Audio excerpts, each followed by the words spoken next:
Hello. So last class में हमने relation पढ़ा था। उसमें देखा था कार्टेशियन प्रोडक्ट क्या होता है, रिलेशन क्या होता है, टाइप्स ऑफ रिलेशन क्या होता है। तो आज हम फंक्शन पढ़ेंगे। आ, तो पहले तो फंक्शन होता क्या है, उसका ज़रूरत ही क्यों पड़ा। ओके, वहाँ से स्टार्ट करता हूँ। तो मैथ्स जनरली जो है वो नेचुरल थिंग्स जो भी होता है उसको अगर हम रिप्रेजेंट कर रहे हैं हम नंबर्स में, तो वो मैथ्स होता है जनरली। तो जैसे कि 2+3 इक्वल टू 4, इक्वल टू 5। तो ये टू कुछ भी हो सकता है, कोई भी एंटिटी, लाइक एप्पल भी हो सकता है, ये भी एप्पल हो सकता है। तो क्या टोटल के ना 5 एप्पल मिल गया। तो ये तो नंबर्स हमने इसलिए बनाया था ना कि हम कुछ रिप्रेजेंट कर सके कोई एंटिटी को, एंटिटी के काउंट को। तो फंक्शन फिर क्यों आया। तो अगर मान लो कोई क्वेश्चन आ रहा है हर बार कि मैं बस एक स्टूडेंट दूंगा, यहाँ कोई मशीन है, उसमें मैं स्टूडेंट डालूँ और मुझे मिल जाए उसका रोल नंबर, या फिर रेडियस डालूँ इस मशीन में, कोई भी रेडियस डालूँ तो मुझे उसका एरिया मिल जाए। ठीक है। तो ये जो इनपुट और आउटपुट रिलेशन टाइप है, मतलब इनपुट कुछ है तो मुझे कुछ आउटपुट मिलेगा, वो उसी चीज़ को अगर हम मैथ्स में लिख के बनाएं तो उसी के लिए फंक्शन बनाए। ठीक है।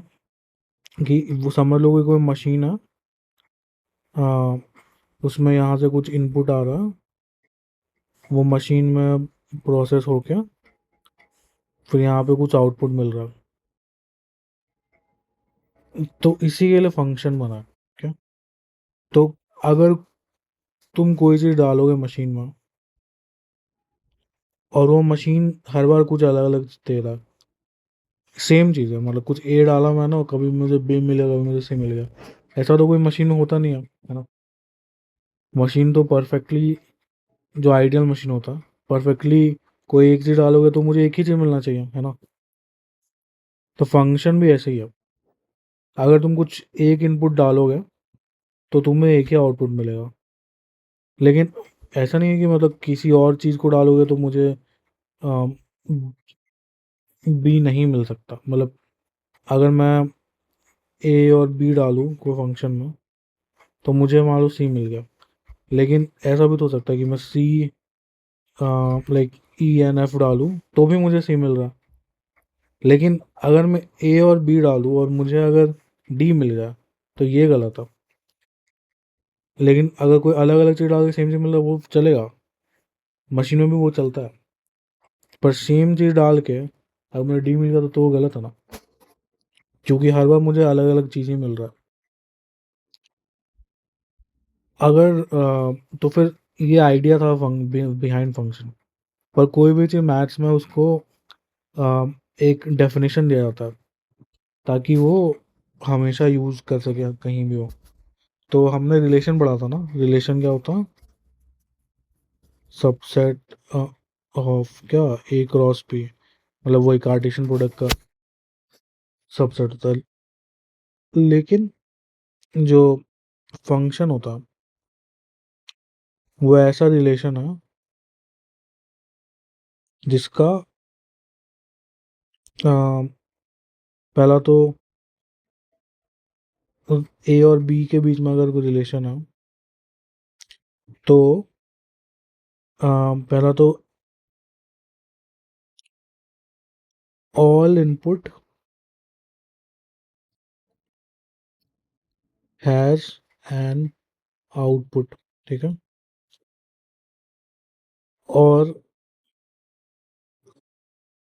Every input has exactly one output.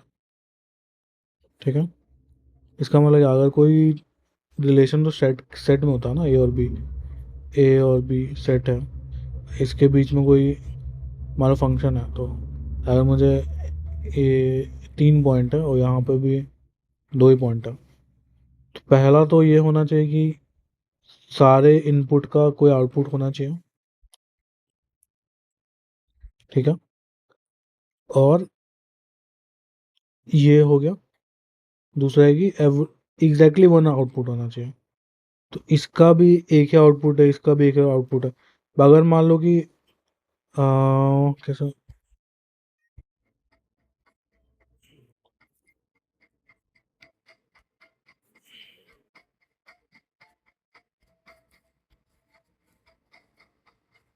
अगर मान लो कि ऐसा हो जाए कि उसको कॉपी नहीं हो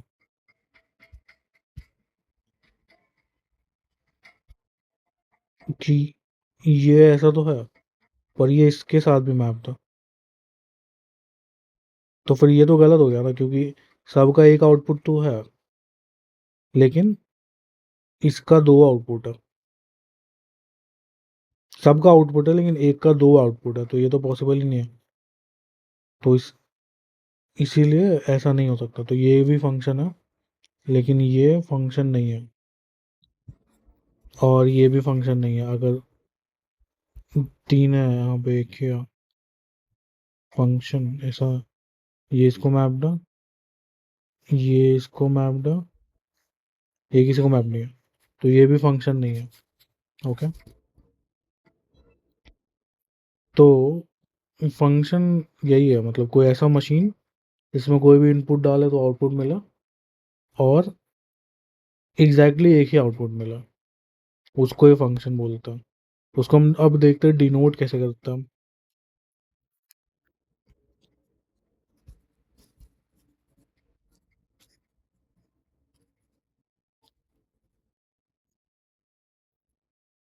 इसको हम डिनोट करेंगे ऐसा, एफ फंक्शन है, ए से बी में जा रहा, या फिर इसको ऐसे भी डिनोट कर सकते हैं, ए से बी जा रहा कोई फंक्शन।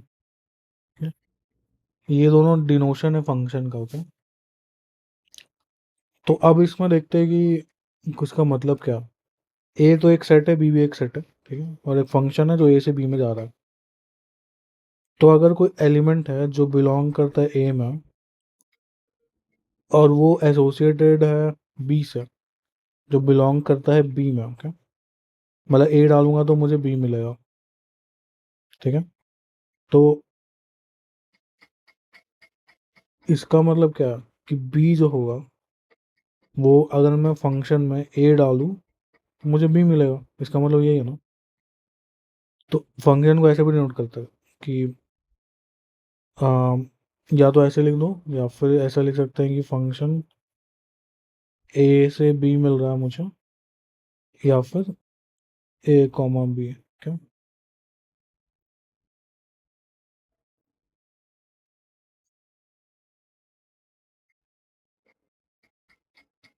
अगर थोड़ा और मैथमेटिकल डेफिनेशन देखें तो पहला तो फंक्शन जो होगा वो सेट होगा, सबसेट होगा किसका, ए कार्टेशियन प्रोडक्ट किसका, क्योंकि ये तो सारे रिलेशन को डिनोट करता है, और उसमें से कोई ऐसा रिलेशन ले रहा है जिसका मतलब एक इमेज का मतलब दो दो ना हो, एक एलिमेंट का दो दो। ओके, तो इमेज और प्री इमेज भी बता देता हूँ। तो पहले रुक गया, इमेज और प्री इमेज ही बता देता हूँ। तो ए जो है, ए हमने डाला तो फंक्शन में मुझे बी मिल गया, ठीक है। इसको हम बोलते हैं प्री इमेज और आर्ग्यूमेंट, और इसको हम बोलते हैं इमेज। अगर बी मिल रहा है, F of A equal to B है, तो ए क्या होगा, प्री इमेज, और बी क्या होगा, इमेज, ठीक है। ए होगा, एफ ए नहीं होगा। तो अब अगर कोई भी फंक्शन होगा, पहला चीज तो वो होगा कि वो फंक्शन है ए क्रॉस बी का सबसेट होगा। कार्टेशियन प्रोडक्ट में सारा रिलेशन आता है, और उसमें हम ऐसा रिलेशन ले रहे हैं जिसका एक प्री इमेज का एक ही इमेज हो। एक pre image, same pre image का दो दो इमेज नहीं हो सकता, ठीक है, तो उसका सबसेट ही होगा हमेशा।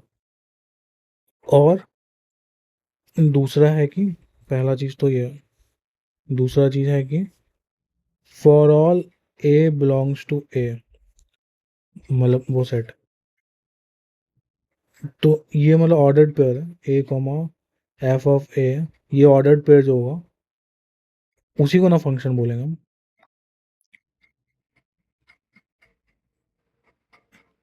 फंक्शन मेरा क्या है, ए डाला तो मुझे एफ में मिला, तो ये ऑर्डर्ड पेयर ही तो है। सारे ऑर्डर्ड पेयर के सेट को फंक्शन बोलते हैं। और तीसरा चीज़ है कि अगर ए बी ऑर्डर्ड पेयर जो है वो फंक्शन में है, ठीक है, और ए सी भी फंक्शन में है, मतलब कि ए डालेंगे तो सी मिलेगा, ए और ए डालेंगे तो बी मिलेगा, तो इसका मतलब क्या है, this implies B equal to C. A डालने पे एक ही से मिलना चाहिए ना, तो बी इक्वल टू सी होगा तभी तो ऐसे ये पॉसिबल है।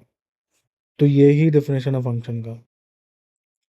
अगर मतलब हमने इतना डिटेल में पढ़ा है कि इसका मतलब क्या होता है, इमेज प्री इमेज क्या होता है, तो हम इसको ऐसे रिलेट, इसका मतलब क्या होता है, इसका मतलब क्या होता है, तो तुम्हें समझ में आ रहा होगा कि ऐसा मैं क्यों लिख रहा हूँ। इसका मतलब क्या होता है, ये फॉर ऑल है, ये सच दैट है, ठीक है। तो अब आप अब जनरल मतलब मैथ में अगर तुम देखोगे तो जनरली हम वही अगर तुम देखा होगा फंक्शन ऐसा लिखता है सब लोग, एक्स स्क्वायर प्लस वन। इसका मतलब क्या होगा, तो मैथ्स के लिए हम फंक्शन जैसे कि कोई नंबर्स को हम एक्स बोल देते थे, और या फिर वाई बोल देते हैं कि कोई नंबर ऐसा होगा, तो अगर इनपुट आउटपुट करना तो हम ऐसे करके नोट करते हैं फंक्शन को। एक्स कुछ भी डालो तो मुझे कुछ पार्टिकुलर वैल्यू मिलेगा, जैसे कि अगर मैं बोल रहा फंक्शन है पाई एक्स स्क्वायर, तो मैं एक्स क्या होगा, मेरा रेडियस होगा। कोई भी रेडियस डालोगे तो ये फंक्शन मुझे उसका एरिया दे देगा। अगर मैं टू डालूँ, पाई इंटू टू स्क्वायर, तो मतलब 4 पाई, ये मेरा एरिया है ना। तो मैं बस यहाँ पे अगर 3 डाल दूँ, पाई इंटू 3 स्क्वायर, 9 पाई, तो एरिया मेरा बदल जा रहा है जैसे मैं रेडियस यहाँ पर डाल रहा हूँ। तो फंक्शन ऐसे ही होता है कि फंक्शन अगर एक्स में मुझे एक्स कुछ भी बना दो, +4x +9 प्लस लॉग एक्स, ठीक है, +1/x, ये भी एक फंक्शन है। यहाँ पे मैं कुछ भी डालूंगा, F1 डाल दूँ तो क्या होगा, 1³ +4 +9 +0 +1 इक्वल टू 13 14 15। तो F में 1 डालूंगा तो 15 मिलेगा। तो फिर ये भी एक रूल हो गया ना कि अगर मैं यहाँ पे कुछ भी एक्स डालूँ तो मुझे कुछ वैल्यू मिलेगा, भले वो कुछ भी हो, एरिया से या फिर कुछ एग्जैक्टली कुछ होने की ज़रूरत नहीं है, एरिया या आधार कार्ड नंबर ऐसा कुछ होने की ज़रूरत नहीं है। हम बस एक रूल बना दिए हैं कि, कि यहाँ पे कुछ भी डालूंगा तो मुझे एक ही वैल्यू मिलना चाहिए। अगर मैं ग्राफ देखूँ फंक्शन का, तो मान लो कि फंक्शन एक्स होता, तो उसको हम ग्राफ बना सकते हैं ना। f(x) का ग्राफ ऐसा होता, 1 डालूंगा तो मुझे 1 ही मिलेगा, 2 डालूंगा तो मुझे 2 ही मिलेगा, -2 डालूंगा फिर से -2 ही मिलेगा, ओके। इसलिए इसका ग्राफ क्या सीधा आ रहा है। तो फंक्शन का ग्राफ सीधा नहीं होता, मतलब ऐसा ग्राफ होना चाहिए कि मैं अगर एक्स में कुछ भी डालूं तो वो ग्राफ को 2 बार कट ना करे, है ना। एक्स में कुछ भी आएगा तो एक ही बार कट होना चाहिए, तो ही ना मुझे एक वैल्यू मिलेगा। ये इधर जाएगा इधर, अगर कोई ग्राफ ऐसा होता ऐसे जाए फिर ऐसे करके ऐसे, ठीक है। तो अगर मैं यहाँ पे कोई एक्स होता मेरा, तो उसमें क्या 3 वैल्यू मिल रहा है, कभी ये आ सकता है, ये आ सकता है, ये भी आ सकता है। तो फंक्शन का जो भी ग्राफ होगा उसमें एक वैल्यू डालने पे एक ही चीज़ मिलना चाहिए। तो यह क्या है, फंक्शन है, नहीं है, ये फंक्शन है, हाँ है, ठीक है। वैसे अगर मान लो कि सर्कल बना है कहीं पे, ये भी फंक्शन नहीं है, क्योंकि मैं यहाँ पे कुछ डाल दूँ तो मुझे 2 वैल्यू मिल रहा है। ठीक है। ग्राफ का भी देखेंगे कैसे बनता है ग्राफ, कैसे उसको कर सकते हैं। अब हम आते फंक्शन के, तीन चीज होता है रिलेशन में था ना, डोमेन, कोडोमेन और रेंज। ठीक है।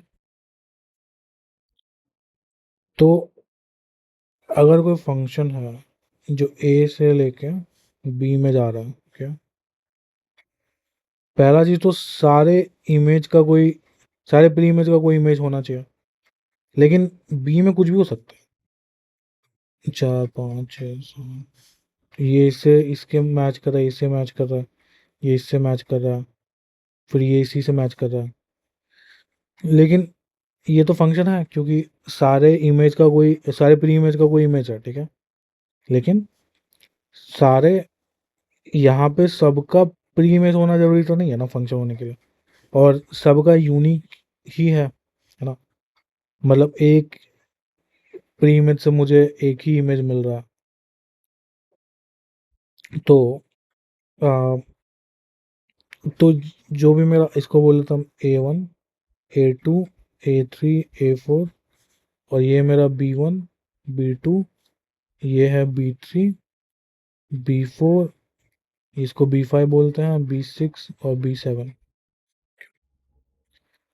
तो मेरा जो डोमेन होगा वो क्या होगा, A1, A2, A3, A4, और जो मेरा कोडोमेन होगा,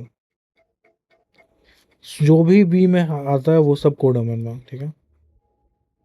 मतलब क्या, B1, B2, B3, B4, B5, B6, B7, जो भी उस सेट में है बी के, उस सब वो सारा कुछ कोडोमेन में हो जाएगा। पर जो रेंज होगा, रेंज वही होगा जो एग्जैक्टली ए ए डालने पे मुझे मिलेगा बी में। तो क्या मिल रहा है, B1 मिल रहा है, B2 मिल रहा है और B3 मिल रहा है, तीन ही मिल रहा है। तो B1, B2 और B3, यही हमारा रेंज है। तो रेंज जो है होगा, वो हमेशा ही सबसेट होगा कोडोमेन का, उसके बराबर भी हो सकता है, सारा का सारा भी रेंज हो सकता है। समझ गए रेंज कोडोमेन क्या होता है। डोमेन वो सेट ए का सेट है, और कोडोमेन बी का सेट है, और रेंज जो भी हम ए में डाल रहे हैं और मुझे बी में मिल रहा है, वही रेंज है। ओके। इसको अगर मैथ्स में लिखें तो कैसे लिखेंगे, कि domain of F equal to, और एक सेट है, ठीक है। पहला तो कैसा सेट है, ए का सेट है, ठीक। और ए क्या है, ए जो है वो बिलोंग करता है इसको, और ए हम डालें, एफ ए डालें, वो बिलोंग करता है फंक्शन को, ठीक है। और रेंज क्या होता है, वो बी लिखूँ या नहीं, एफ ए लिखता हूँ, एफ ए का सेट है, ठीक है। और ए जो है वो बिलोंग करता है इसको, एफ ए जो है वो बिलोंग करता है बी को, और यही चीज़ आ जाएगा कि ए कॉमा एफ ए बिलोंग करता है फंक्शन को, ठीक है। तो ही हम बोलेंगे कि ये डोमेन है मेरा और ये रेंज है, क्या। अब देखते हैं असल में क्या होता है। मतलब अगर F X equal to X square लिखा, ठीक है, तो इसका, इसमें तुम क्या क्या डाल सकते हो एक्स में, नंबर लाइन में अगर डिनोट करो जीरो, माइनस इन्फिनिटी, इन्फिनिटी इधर आता है और इन्फिनिटी इधर आता है। तो तुम यहाँ पे अगर 1000 है तो उसको -1000 यहाँ पे डाल सकते हो, डाल सकते हैं। 9999 कुछ बड़ा नंबर है, उसको भी यहाँ डाल सकते हैं। इन्फिनिटी जो है वो नंबर लाइन में कि अंदर आता है या बाहर आता है, ऐसा सोचो। इन्फिनिटी नंबर लाइन के बाहर ही रहता है, तो फिर अगर हम इसको लिखते हैं ना, तो ऐसे लिखते हैं माइनस इन्फिनिटी से इन्फिनिटी। तो यहाँ पे देखोगे, यहाँ पे ये वाला ब्रैकेट नहीं, इसका मतलब होता है कि हम इंक्लूड कर रहे हैं, तो ये इंक्लूडेड ही नहीं है इन्फिनिटी। ठीक है, मतलब कुछ भी हम यहाँ पर डालें तो यहाँ पर डाल सकते हैं। तो इसका डोमेन क्या होगा, कोई भी नंबर यहाँ पर हम डाल सकते हैं, है ना। तो इसका डोमेन जो होगा वो माइनस इन्फिनिटी से इन्फिनिटी, है ना। और इसका रेंज क्या आएगा, यहाँ पे अगर मैं -1000 डाल दूँ तो वो कुछ पॉजिटिव नंबर ही आएगा, है ना। कुछ भी डालूंगा तो पॉजिटिव ही आएगा। तो इसका रेंज क्या होगा, 0 से लेके इन्फिनिटी, है ना। कि 0 हमने डाला है, 0 ही मिलेगा ना, 0 डालने पे 0 मिलेगा। लेकिन इसके अलावा कोई भी नंबर डालूँ तो पॉजिटिव मिलेगा। तो 0 से लेके इन्फिनिटी में जो भी नंबर है सब उसका रेंज है। लेकिन इसका कोडोमेन क्या हो जाएगा, वो तुम्हारे क्वेश्चन में डिफाइन होगा कि ये ऐसा है जहाँ पे x बिलोंग्स टू रियल है, ठीक है। तो कोडोमेन तो सारा रियल नंबर आ जाएगा ना इसमें। ओके, तो फिर कोडोमेन, ऐसा कोई कोडोमेन को भी पूछने नहीं वाला, जो भी पूछेगा डोमेन क्या बताओ, रेंज क्या है वो बताओ, ठीक है। तो जो क्वेश्चन आता है हमारा वो होता है कि डोमेन निकालना, फाइंड डोमेन। तो डोमेन निकालने का जो रूल्स है, पहला है कि मतलब वो फंक्शन डिफाइन होना चाहिए। जैसे कि अंडर रूट एक्स है, तो एक्स में हम क्या डाल सकते हैं, -2 डाल सकते हैं, नहीं डाल सकते। -3 डाल सकते हैं, नहीं डाल सकते, है ना। तो पहला रूल वही है कि जो भी इवन रूट है वो उस उसके अंदर का एलिमेंट, मतलब एक्सप्रेशन इनसाइड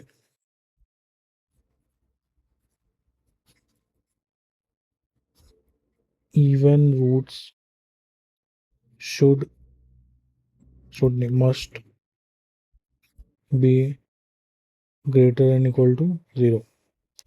और इवन रूट का मतलब क्या होगा, अंडर रूट 2 x² में कोई भी एक्सप्रेशन, ठीक है। या फिर अंडर रूट 4। लेकिन अगर ऑड रूट है, ये ऑड रूट है क्योंकि 3 डाला ना मैंने, तो यहाँ पे अगर मैं -1 डाल दूँ वो -1 होता है, ठीक है। ये अनडिफाइंड नहीं रहता। लेकिन अगर अंडर रूट -1 डाल दूंगा तो ये अनडिफाइंड है। लेकिन यहाँ क्यूब लगा दूँ तो ये -1 होता है, क्या, क्योंकि इसका क्यूब करोगे तो -1 इंटू -1 इंटू -1 इक्वल टू क्या होगा, -1 ही होगा। तो इसका मतलब है कि इसका क्यूब रूट -1 ही होता, ठीक है। इसलिए जितना भी ऑड रूट होता है ना उसमें नेगेटिव नंबर अंदर में रहेगा तो चलेगा। लेकिन को जो भी इवन रूट है उसके अंदर नेगेटिव नंबर नहीं होना चाहिए। पहला तो ये denominator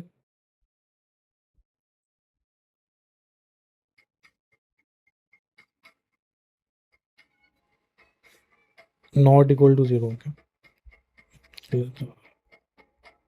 denominator not equal to 0।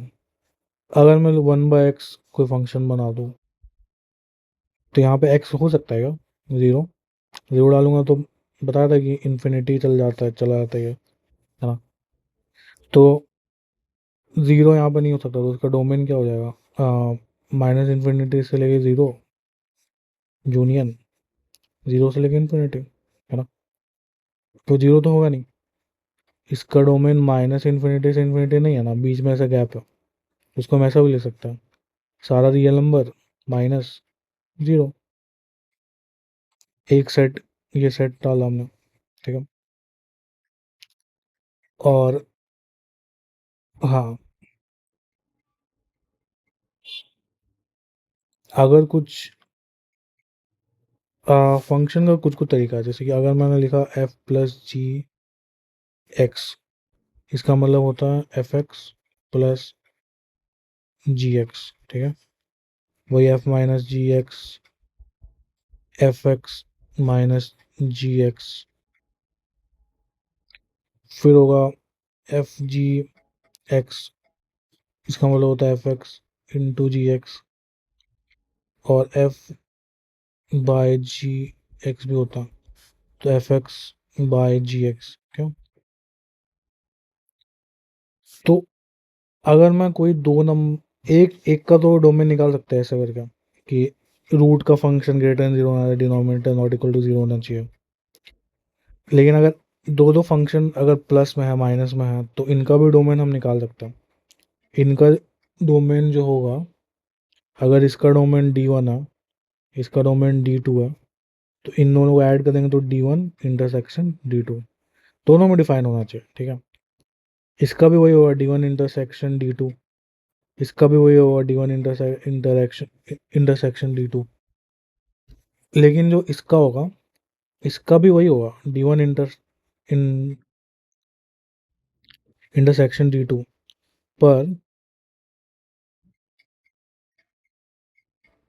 पर जो D2 है उसमें से हमें वो चीज़ हटाना पड़ेगा जहाँ पे GX वो ज़ीरो हो जाए। तो उसको हम कैसे लिख सकते हैं, D1 इंटरसेक्शन D2, कैसे ऐसा बोलते हैं, एक्स बिलोंग्स टू वो सेट जहाँ पे एक्स बिलोंग्स टू हो D1 इंटरसेक्शन D2 के, एंड GX जो है नॉट इक्वल टू ज़ीरो, ठीक है। तो ऐसे हम डोमेन निकाल सकते हैं किसी भी फंक्शन का। तो अगर अभी मैं डायरेक्ट डोमेन पे निकालने पर नहीं जाऊँगा, एक दो बता देता हूँ पहले। मान लो कि 1/x² प्लस वन, ठीक है, x² -1 का निकालते हैं डोमेन। तो पहला क्या होना चाहिए, यहाँ कोई रूट है नहीं है, लेकिन यहाँ पे वो है ना डिनोमिनेटर, तो इसको वो जीरो के बराबर नहीं होना चाहिए। x² जो है नॉट इक्वल टू 1 होना चाहिए। तो अगर दोनों साइड रूट ले लें तो इधर क्या मिलेगा, mod x not equal to 1। बताऊंगा कैसे, कि क्योंकि अभी मैं बताता हूँ टाइप्स ऑफ फंक्शन, तो उसमें फिर डिस्कस करते हैं कि ये सब क्या होता है, यहाँ मॉड एक्स हो गया। बेसिकली क्या है बोलना, क्या होना चाह रहा हूँ, under root x² not equal to 1 होना चाहिए, ठीक है। तो उसको तुम बोलोगे कि x नॉट इक्वल टू 1, पर ये हमेशा सही नहीं है। तो तो यही मेरा डोमेन आ गया ना, ये मेरा डोमेन है, पर इसको हम लिखते हैं mod X not equal to 1, ठीक है। तो ऐसा कुछ mod X not equal to 1 होना चाहिए, तो ये मेरा डोमेन हो जाएगा।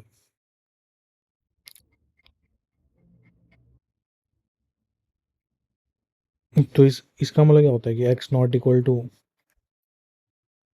1, -1, तभी ना ये 1 मॉड एक्स 1 के बराबर नहीं होगा। तो इसका डोमेन क्या होगा, ऑल रियल नंबर -1, सिंपल। या इसको ऐसा भी लिख सकता है कि -∞ से लेकर -1 तक सब कुछ जूनियन, -1 से लेकर 1 तक सब कुछ, इन दोनों को इंक्लूड नहीं किया, जूनियन 1 से लेकर इन्फिनिटी। इसमें से क्या -1 इंक्लूडेड नहीं है, 1 इंक्लूडेड नहीं है, बस ये दोनों सेम ही बात लिखा हुआ।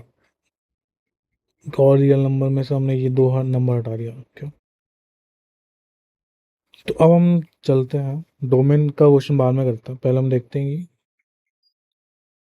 क्लासिफिकेशन या फिर टाइप्स ऑफ फंक्शंस, टाइप्स नहीं, क्लासिफिकेशन करते हैं इसको, classification of functions, okay, important ones only. मैं सारा फंक्शन नहीं बोल, क्योंकि फंक्शन तो कुछ भी हो सकता है ना। मैथ्स में फंक्शन का मतलब क्या, कोई इनपुट आउटपुट, तो तुम तो कुछ भी बना सकते हो इनपुट आउटपुट में। तो कुछ क्लासिफाई करते हैं कुछ इंपॉर्टेंट फंक्शन का। पहला होता है polynomial function.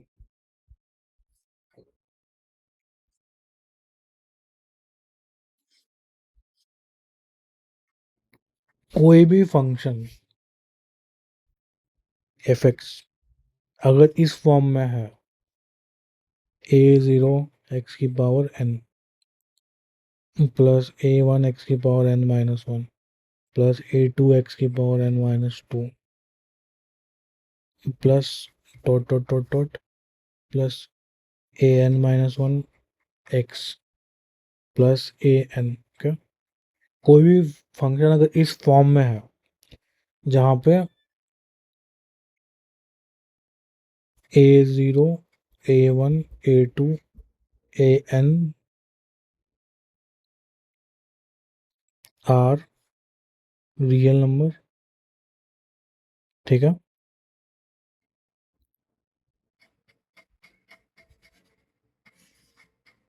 And a0 not equal to zero, ठीक है।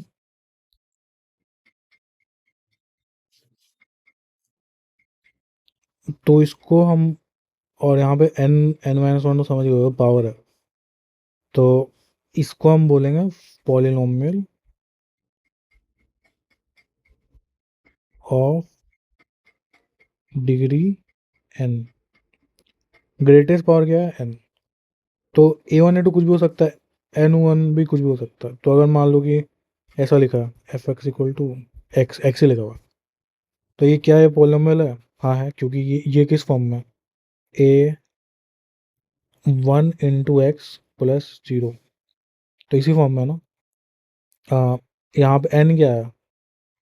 n है मेरा वन, ओके, और मेरा an इसमें क्या है? ज़ीरो है ना।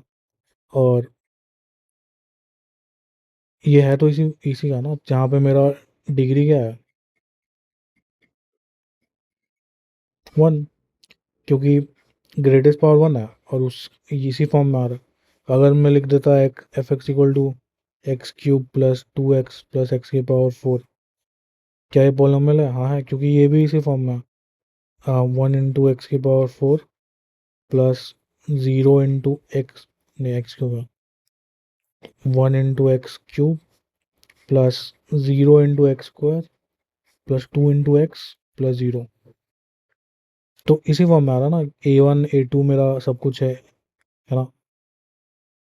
ए ज़ीरो है, ए वन है, इसका डिग्री क्या है?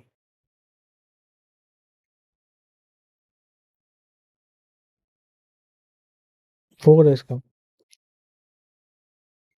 इसमें देखोगे तुम वही फॉर्म आ रहा है, मतलब एक कांस्टेंट है और एक वेरिएबल है, उसका कुछ पावर है, और सब कुछ एडिशन में ही है ना? तो ये एक पॉलिनोमियल हो गया। अब नेक्स्ट फंक्शन पे आते हैं, या फिर पॉलिनोमियल का कुछ प्रॉपर्टी होता है, प्रॉपर्टीज ऑफ पॉलिनोमियल।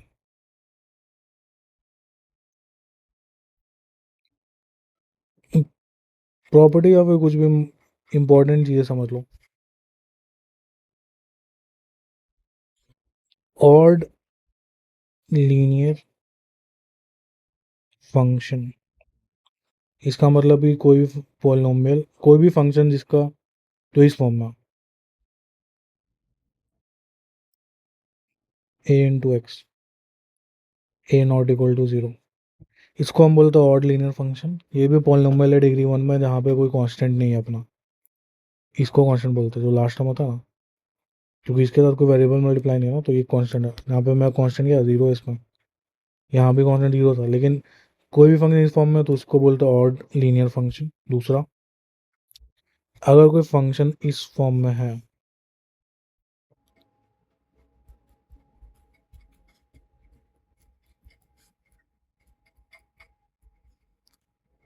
कोई ऐसा फंक्शन है जो इसको सेटिस्फाई करे, कोई ऐसा पॉलिनोमियल मुझे चाहिए, तो ये इंपॉर्टेंट याद रखना कि एफ एक्स जो होता है वो होता है एक्स की पावर एन प्लस वन और वन माइनस एक्स की पावर एन, ओके। तीसरा प्रॉपर्टी है रेंज का। हाँ, तो डिग्री तुमने देख लिया क्या होता है। तो जो भी इवन डिग्री होता है, और डिग्री पर बोलते हैं, और डिग्री पॉलिनोमियल, ये तभी होगा मतलब जब पॉलिनोमियल है फंक्शन, ये मुझे पता है। बाकी तो कोई कोई भी फंक्शन हो सकता है ना यहाँ पे, लेकिन अगर पॉलिनोमियल फंक्शन है तो यही यहाँ पे आ, होगा कि मतलब एफ एक्स मेरा यही होगा। ठीक है। और डिग्री पॉलिनोमियल जो भी है इसका जो डोमेन है था, डोमेन है सॉरी, डोमेन तो सब कुछ होगा। पॉलिनोमियल में तो कुछ भी डाल सकता है ना। इसका डोमेन तो क्या है, आ, कुछ भी। Domain equal to all real number, है ना।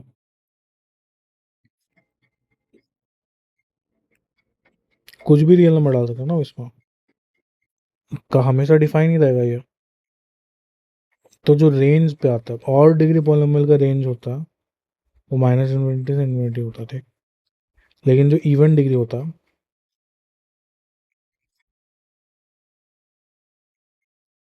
उसका रेंज सबसेट होता है रियल नंबर का। ओके। मतलब वो -∞ से इन्फिनिटी नहीं आता कभी भी, जो भी इवन डिग्री का पॉलिनोमियल होता है। ठीक है। मतलब कि अगर एक्स स्क्वायर प्लस 3x + 9 है तो इसका रेंज होगा, वो सबसेट होगा। इसका जो रेंज है वो सबसेट है रियल नंबर का। ठीक है। लेकिन अगर x³ + 4x पे डाल दूं मैं तो उसका रेंज -∞ से इन्फिनिटी आएगा। ठीक है।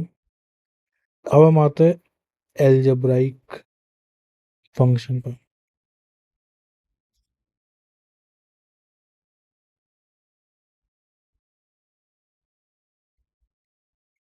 Sorry, algebraic function.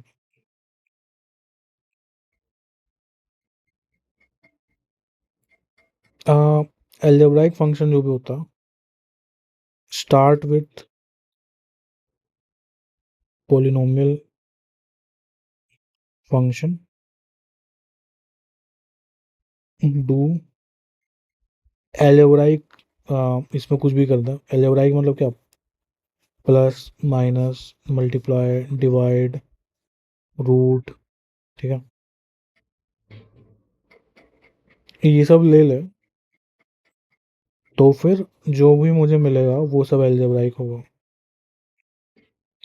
लेकिन स्टार्ट क्या करना, पोलिनोमियल फंक्शन से। फंक्शंस मतलब दो भी पोलिनोमियल फंक्शन को ले लो, p1 और p2 फंक्शन लिया मैंने, उसको मैंने प्लस कर दिया या मल्टी डिवाइड कर दिया, तो फिर ये मेरा एलजेब्राइक फंक्शन हो गया। जैसे कि क्या, एफ एक्स है मेरा √x² + 1। इसमें क्या है, मैंने रूट लिया है कोई पॉलिनोमियल का, या फिर x⁴ - 16x by root under x + 3x। ये इसमें भी क्या है, रूट लिया है और माइनस किया है, डिवाइड कर दिया, तो फिर ये भी मेरा अलजेब्राइक फंक्शन है। कुछ भी पॉलिनोमियल फंक्शन से कुछ भी बना रहे, सब कुछ अलजेब्राइक फंक्शन में आता है। ठीक है। तो सारा पॉलिनोमियल फंक्शन तो सबसेट है अलजेब्राइक का, लेकिन रिवर्स नहीं है, ट्रू होगा। सारा अलजेब्राइक फंक्शन पॉलिनोमियल नहीं होता, लेकिन सारा पॉलिनोमियल अलजेब्राइक होता। क्या। अब एक और है, फ्रैक्शनल रिलेशन फंक्शन।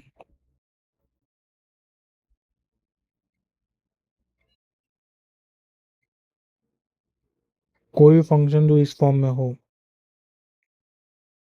f(x/g)। इसको y बोल देता हूँ। कोई ऐसा फॉर्म में हो फंक्शन जहाँ पे f(x) and g(x) are polynomial and g(x) not equal to 0।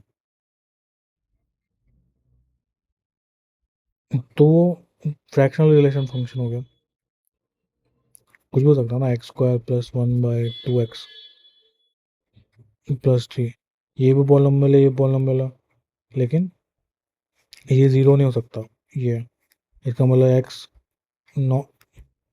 Not equal to -3/2, है ना। तो फिर ये फ्रैक्शनल रिलेशन फंक्शन है, ओके। ये तो मैं लग रहा होगा ऐसा, पर इसमें मल्टीप्लाई डिवाइड सब कुछ इंक्लूडेड है, इसमें बस डिवाइड ही कर सकता हूँ। अब आता है एक्सपोनेंशियल फंक्शन। कोई फंक्शन अगर इस फॉर्म में है ए की पावर एक्स, ठीक है, तो फिर ये अपना एक्सपोनेंशियल फंक्शन है। इसमें अलग क्या है, जो भी हमने पॉलिनॉमियल लिखा तो एक्स की पावर कुछ नंबर था, ठीक है, लेकिन इसमें नंबर की पावर एक्स है, और 3 की पावर एक्स, 4 की पावर एक्स, ई की पावर एक्स, ई हमने देखा था ना क्या होता है। तो ये सब कुछ एक्सपोनेंशियल फंक्शन को आता है। तो इसका जो ग्राफ होता है वो कैसा होता है,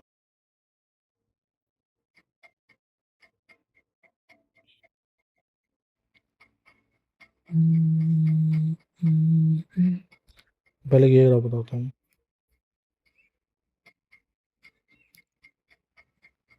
अब देखो एक्स यहाँ पे अगर मान लो कि ए इक्वल टू 2 होता, फिर 2 की पावर एक्स है, ठीक है, तो 1 डालूंगा, तो 0 डालूंगा तो क्या आएगा, 1 आएगा हमेशा, ठीक है।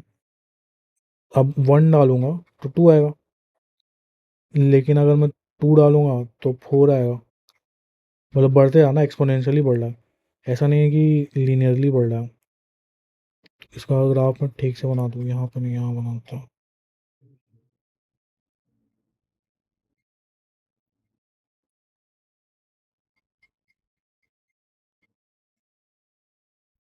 एफ एक्स इक्वल, मतलब इसको वाई भी बोल देता हूँ, वाई एक्सेस में है ना, तो ये ऐसे डिक्रीज कर रहा है क्या। तो अगर 1 डाला, 0, ये तो 1 है, 1 डालूंगा तो मुझे 2 मिलेगा, 3, 4, 2 डालूंगा तो मुझे 4 मिलेगा, लेकिन ये मतलब ये उतना अच्छे से बना नहीं है, तो ये असल में तो यहाँ ऐसा होना चाहिए, इस स्पीड से बढ़ता है ये। 1 डालूंगा तो,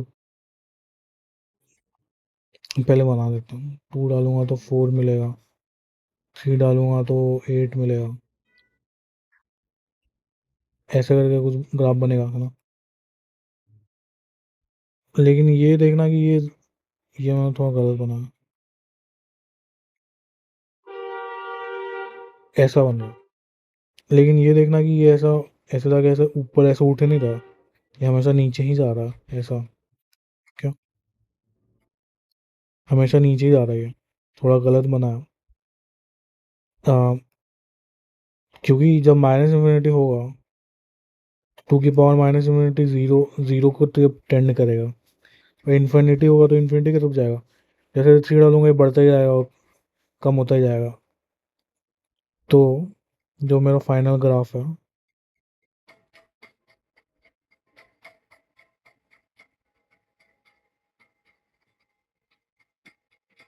ऐसा बनेगा, फॉर वाई इक्वल टू ए की पावर एक्स, ठीक है, जहाँ पे ए जो है वो ग्रेटर देन 1 है, लेकिन वो ऐसा भी बनेगा, कब, उसमें भी वाई इक्वल टू ए की पावर एक्स ही है, लेकिन यहाँ पे ए जो है 0 से बड़ा, 1 से छोटा, ओके। तो ये दो ग्राफ बनेंगे, और ये दोनों 1 पे ही क्रॉस करेगा। 0.2 की पावर एक्स ऐसा है, उसका ग्राफ ऐसा जाएगा, जैसे हम एक्स बढ़ाएंगे तो वो कम होता जाएगा, और माइनस में वो बड़ा होता जाएगा, ठीक है। एक्सपोनेंशियल फंक्शन यही था। तो ए की पावर एक्स को बता था ना कि हम ऐसा भी लिख सकते हैं।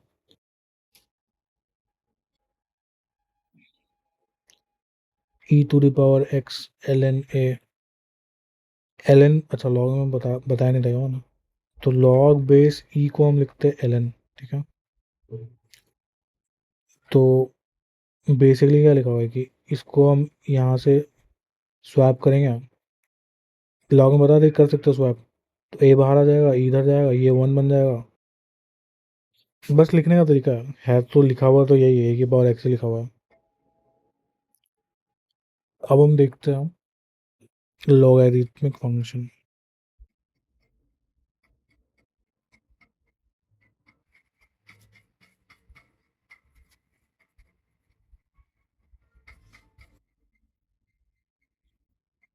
तो अब हमारा क्या है, F X equal to log x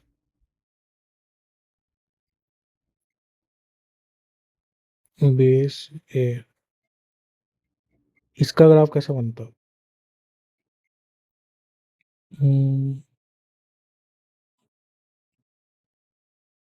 log x का ग्राफ मैंने बता दिया कि ऐसा बनता है।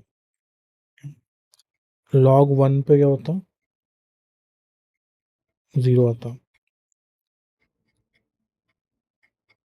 For Y equal to log X base A, जहाँ पे ए जो है वो ग्रेटर देन 1 है, ठीक है। लेकिन इसका ग्राफ ऐसा ही बनता है जब ए जो है वो लेस देन 1 ग्रेटर देन 0, ऐसा हो तो, ओके। तो ये log x का ग्राफ बन गया। तो अगर तुम अम, कैसे, अगर मेरा y equal to log x base 2 है, ठीक है, तो यहाँ पे मैं कुछ भी डालूंगा तो वो बढ़ता ही जाएगा। लेकिन अगर ये 0.2 होता, तो अगर मैं x में को बढ़ाऊँ तो ये घटेगा, क्या? इसका मतलब यही है लॉगरिथमिक फंक्शन का। तो मुझे लगता है कि आज के लिए इतना काफ़ी है। नेक्स्ट क्लास में absolute value function, signum function, greatest integer function, fractional function, ये सब देखेंगे और फिर डोमेन का क्वेश्चन करेंगे नेक्स्ट क्लास में। आज के लिए इतना ही रखते हैं, ठीक है फिर। Thank you, bye.